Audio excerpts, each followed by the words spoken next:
Hello students. तो कैसे हैं आप लोग। स्टार्ट करते हैं अपना हिस्ट्री का अगला चैप्टर। ठीक है, तो जुड़े रहे मेरे से। ओके, इजीली समझे। अगर आप इजीली समझोगे तो याद हो जाएगा एकदम चुटकियों में। लेकिन अगर आप वीडियो चला के आपका ध्यान इधर उधर है तो फिर क्या करें, आपको भगवान भी नहीं बचा सकता। तो जितना टाइम आप दे रहे हैं यहाँ पे, पूरा मन लगा के इस चैप्टर को समझे। हम लोग पढ़ रहे हैं चैप्टर 7। बहुत इंटरेस्टिंग चैप्टर है, आपको बहुत मजा आने वाला है इसको सुनने में समझने में। कॉपी और पेन लेके बैठे हैं। ठीक है। And imperial capital Vijayanagar.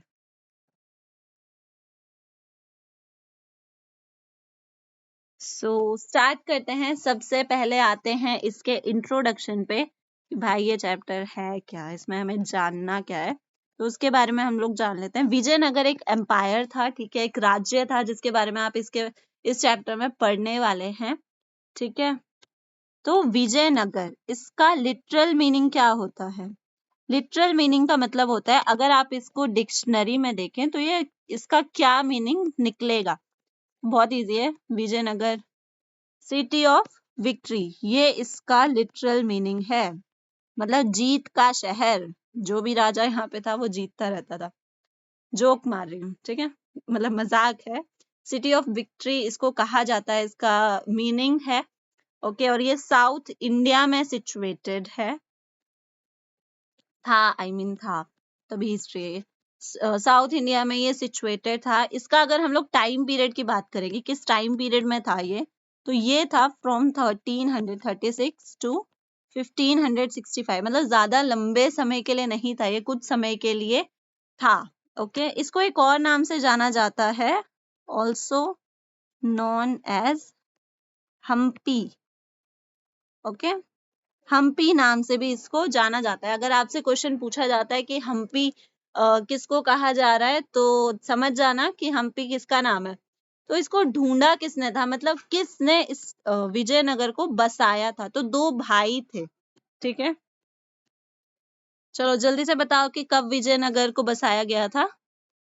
जो सो रहे हैं उनको नहीं पता, उनके लिए मैं लिख देती हूँ 1336। वैसे तो मैं बता चुकी हूँ, बट स्टिल दोबारा बता दिया मैंने। तो दो भाई थे जिन्होंने मिलकर इस साम्राज्य को बसाया था। एक का नाम था हरिहर और एक का नाम था बुक्का। मुक्का नहीं, बुक्का। ठीक है, अब आ जाते हैं जियोग्राफिकल लोकेशन, मतलब ये सिचुएटेड कहाँ पे था। अगर आपसे पूछा जाए कि मैप में बताओ कहाँ विजयनगर है, तो वो आपको बताना पड़ेगा। अगर आपको मैप का भी चाहिए होगी, हाँ इस चैप्टर में कौन कौन सा मैप का इंपॉर्टेंट है, तो मैं वो भी करा सकती हूँ, बट उसके लिए आपको कमेंट करके बताना पड़ेगा। If you need so tell me in comments. अब आ जाते हैं इसका जियोग्राफिकल लोकेशन।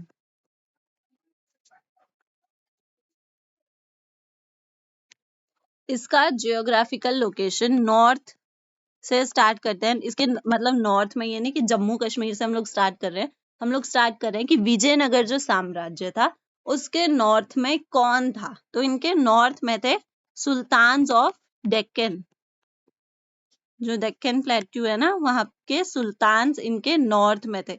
इनको एक और नाम से जाना जाता है, ऑल्सो नॉन एज अश्वपतिज। ठीक है, अश्वपति क्यों कहा जाता है। अश्व का क्या मतलब होता है, जल्दी बताओ। हिंदी पढ़ते तो हो गई आप, अश्व का मतलब बताओ। अश्व का मतलब होता है हॉर्सेस। तो इनके पास बहुत सारे घोड़े होते थे, इसलिए इनको अश्वपति के नाम से भी जाना जाता है। ठीक है, अब आ जाते हैं साउथ में कि साउथ में कौन कौन थे इनके पास। मतलब विजयनगर के साउथ में कौन सिचुएटेड था। साउथ ईस्टर्न पार्ट है ये। ठीक है, इनके साउथ ईस्टर्न में थे गजापति रूलर्स। गजापति रूलर्स। अब बताओ गज किसको कहते हैं। दोबारा हिंदी पढ़ते हो ना, बताओ। तो गज कहते हैं एलिफेंट्स को। ठीक है, इनके पास बहुत सारे एलिफेंट्स होते थे, इसलिए इनको गजापति रूलर्स कहा जाता था। और आज के समय में ये है उड़ीसा, प्रेजेंट डे उड़ीसा। ठीक है, हाँ वही उड़ीसा जहाँ पे पुरी मंदिर है, जहाँ पे आप सबका सपना है जाना। बट पढ़ोगे तभी जा पाओगे, पैसे कमाओगे ना पढ़ लिख के, जॉब करके। अच्छा, ठीक है, अब पता है क्या खासियत थी कि ये सारे के सारे जो गजापति थे और अश्वपति थे, ये सारे के सारे विजयनगर पर वो करना चाहते थे, कंट्रोल करना चाहते थे। क्यों? क्योंकि विजयनगर बहुत ही ज्यादा वेल्थी था, मतलब उनके पास बहुत ज्यादा पैसा था, वहां पे फर्टाइल रिवर थी और अच्छा खासा ट्रेड चलता था, जिसकी वजह से सब उसको अपने कब्जे में लेना चाहते थे। ठीक है, अब आ जाते हैं वेरी इंपॉर्टेंट क्वेश्चन पे, जो कि आपके एग्जाम में एक बार नहीं, दो बार नहीं, काफी बार पूछा गया है, बहुत बार पूछा गया है। अगर आपको डाउट हो तो आप लास्ट टाइम का क्वेश्चन पेपर उठा के देखिए, आपको उसमें वो क्वेश्चन बहुत बार मिल जाएगा, इतनी बार वो पूछा जाता है। ठीक है, सो स्टार्ट करते हैं। क्वेश्चन है कि विजयनगर जो है उसको खोजा किसने था? डिस्कवरी ऑफ विजयनगर, मतलब किसके द्वारा उसको खोजा गया था? हम्पी। सो दोबारा बोल रही हूँ, इंपॉर्टेंट क्वेश्चन है, अपनी कॉपी में भी कुछ अपना स्टार वगैरह जो भी आपका सिंबल हो वो आप बना के इसको मार्क कर लो। ठीक है, तो जो हम्पी था इसको खोजा गया था कॉलिन मैकेंजी द्वारा, क्योंकि विजयनगर साम्राज्य जो था ना वो एक समय पर खत्म हो गया था। अभी हमने पढ़ा कि उसका कितना वो था, तो 1565 में वो खत्म हो गया था। ठीक है, 1565 में उसका अंत हो गया था। तो 1565 के बाद कब कॉलिन मैकेंजी आए? 1800 एडी में। तब उन्होंने विजयनगर को ढूंढा और इन्होंने ही इसको नाम दिया हम्पी। ठीक है, कॉलिन मैकेंजी के बारे में आप ऑलरेडी एक बार पढ़ भी चुके हो, तो मुझे बताना कमेंट करके कि आपने कॉलिन मैकेंजी के बारे में कहाँ पे पढ़ा है। ठीक है, जो बता लेगा उसको मेरी तरफ से एक स्टार। ओके, तो कॉलिन मैकेंजी जो है वो ईस्ट इंडिया कंपनी में भी जॉब करते थे और वो एक हिस्टोरियन भी थे। ठीक है, ईस्ट इंडिया कंपनी में भी जॉब करते थे एंड हिस्टोरियन।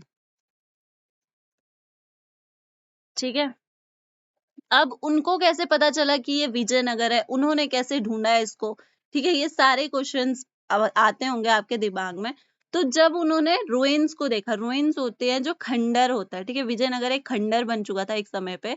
तो जब कॉलिन मैकेंजी ने उस खंडर को देखा तो वहां पे ना पास में एक मंदिर था जिसका नाम है विरूपक्ष और पंपा देवी।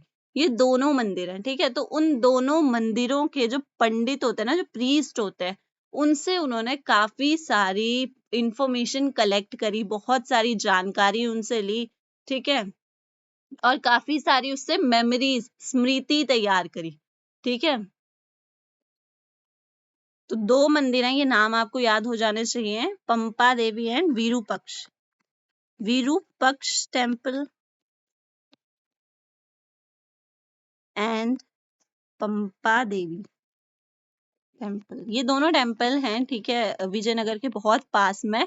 तो इन दोनों के जो प्रीस्ट थे, एक साथ लिख रही हूँ बट दोनों के प्रीस्ट अलग थे, तो दोनों के प्रीस्ट से उन्होंने इंफॉर्मेशन कलेक्ट करी। ठीक है, और उस इंफॉर्मेशन के बेसिस पे इन्होंने अपना चार्ट, अपनी सारा सर्वे मैप बनाया। ठीक है, इन्होंने first survey map of area बनाया था, मतलब उस जगह का फर्स्ट सर्वे मैप। ये पहले इंसान थे जिन्होंने उस वहां का मैप बनाया था। ठीक है, मेड फर्स्ट सर्वे, मेरी राइटिंग समझ आ रही है ना?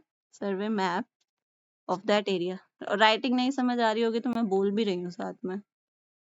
Made first survey map of that area based on test information in your language info. जेनजी और यही सब ना चल रहा है आजकल। कोई नहीं, समय के साथ साथ सबको बदलना चाहिए, सबको सीखना चाहिए। I have no issue with that. 1856 में उन्होंने एक और चीज करी, पता है क्या चीज करी उन्होंने?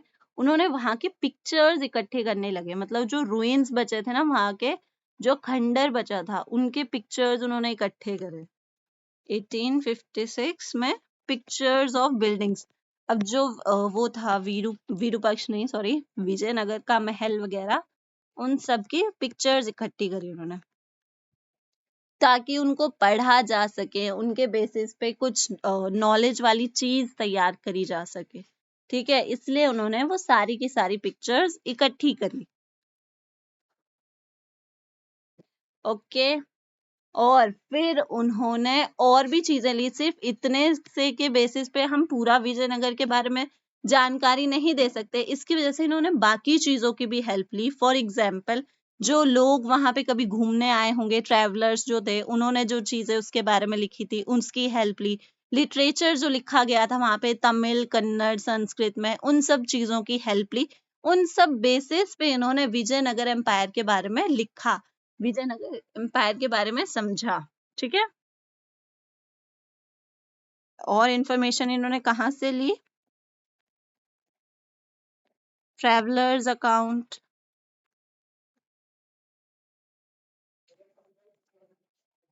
Literature written in Tamil, Kannada and Sanskrit. मेरे पेन का इंक खत्म हो गया। संस्कृत, ठीक है, इन सब चीजों पे अगर ऊपर का भी मैं लिख दूं तो प्रीस्ट इंफॉर्मेशन लिया उन्होंने। ओके, और क्या लिया? बिल्डिंग से, पिक्चर्स ऑफ बिल्डिंग, ये सारे इनके इंफॉर्मेशन की सोर्सेज रहे हैं। ठीक है, जिसके बेसिस पे विजयनगर के बारे में उन्होंने इतनी सारी चीजें बताई। सो आज इतना ही पढ़ते हैं। ठीक है, स्टोरी है, आराम आराम से पढ़ेंगे, मजे से पढ़ेंगे, बट साथ में पढ़ते रहो, बीच में छोड़ो मत, तो फिर आपको इजीली समझ भी आएगा। आज के लिए बस इतना ही, नेक्स्ट क्लास में मिलते हैं।